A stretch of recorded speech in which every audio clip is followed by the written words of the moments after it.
Welcome to Earnings Intelligence. Every year there's one document that investors just can't wait to get their hands on, and that's Warren Buffett's annual letter to Berkshire Hathaway shareholders. It's kind of like a business update and an investing masterclass all rolled into one. So today we're going to tear into the 2016 letter and pull out the core ideas that built one of the most successful companies on the planet. Let's just start with a number, a really, really big number, 1,972,595%. And note, that's not a typo, and it's not some wild crypto gain. That is the actual overall gain in Berkshire Hathaway's market value from 1964 all the way to 2016. It's just an absolutely staggering figure. I mean, look at that performance. Over 5 decades, the S&P 500 did great, right? A solid 9.7% annual gain. But Berkshire, they compounded at 20.8% a year. That gap, that difference, it doesn't seem like a lot year to year, but over a lifetime, it created trillions of dollars in value. The big question is, how? All right, so the first key to unlocking this whole thing isn't some complex financial model. It's actually a pretty simple but really deep distinction that Buffett makes. It's all about understanding the massive gap between what the accounting books tell you and what a business is actually worth. See, way back in the early days, Berkshire's book value, that's the number the accountants come up with, was a pretty good stand-in for its real value. But that all changed as Berkshire started buying whole companies. The thing is, accounting rules make you write down the value of your losers, but they don't let you write up the value of your winners. So over the decades, this created this huge hidden gap where the true intrinsic value of Berkshire's businesses just soared far, far beyond what the official books showed. Okay, so if the strategy is to buy amazing businesses, what's the fuel for that strategy? Where does the cash come from? Well, that brings us to Berkshire's powerful and honestly often misunderstood economic engine, something called insurance float. It's a beautifully simple concept when you break it down. When you pay your insurance premium, the company gets your cash right away, but they don't have to pay it out in claims immediately. They get to hold on to that money, sometimes for years. That huge pool of money, which technically belongs to other people but that Berkshire gets to use, is called float.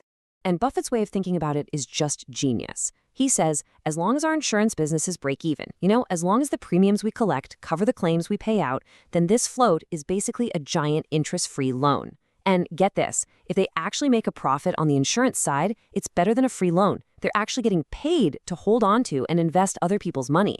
And just look at the unbelievable scale of this engine.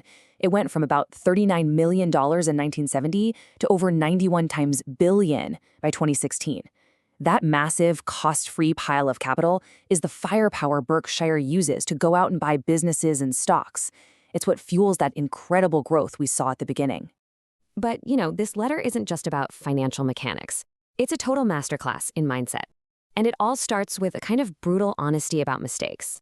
An honesty that, frankly, builds a huge amount of trust. I mean, think about it. Most CEOs try to bury their mistakes or spin them. Buffett puts them right there on display for everyone to see. He says, plain as day, that he made a nearly $500 million acquisition that turned out to be a complete and total wipeout. That level of honesty is just remarkable. But believe it or not, the story actually gets worse. Yes, so the real mistake wasn't just losing the $434 million. It was what he paid with. He used Berkshire's own stock to buy the company. By 2016, those same shares would have been worth over $6 billion. It was a painful, powerful lesson. Never, ever give away something priceless, like your own company's shares, for something that might be worthless. And that painful experience directly shapes his super clear-headed view on share buybacks. It's not complicated at all. He just asks one simple question. Are we buying our own stock for less than it's really worth? If the answer is yes, then it's a great move that makes the remaining shareholders richer. If the answer is no, it's a dumb move that just destroys value. It's all about the price you pay. This is probably one of the most famous things Buffett has ever written, and it just perfectly captures his whole philosophy. He doesn't see market crashes and downturns as something to be scared of. He sees them as these rare, amazing opportunities to buy great companies on sale. While everyone else is panicking and running for cover, he's getting his washtub ready. So after all the numbers, after all the business strategy, what's the most important lesson in the whole letter? Well, it's not really about finance. It's about psychology. This one single piece of wisdom really underpins everything we've talked about, from the Dexter shoe mistake to the whole washtubs idea. It's all about managing the single most dangerous thing in investing, your own emotions. And here it is. This is the golden nugget. This is the whole ball game right here. When other people are afraid, when there's fear everywhere in the market, that's your friend. That's what creates bargains. But your own personal fear, that's your enemy. That's the thing that makes you sell at the bottom and buy at the top. Mastering that one distinction is probably the real key to long-term success. And that kind of leaves us with this final thought. For all the complexity of a company like Berkshire Hathaway, the real secret isn't buried in some spreadsheet. It's found in having the discipline to be courageous when everyone else is afraid, and to act rationally when your human nature is just screaming at you to do the exact opposite. So the real question this letter asks is, the next time it starts raining gold, what are you going to be carrying?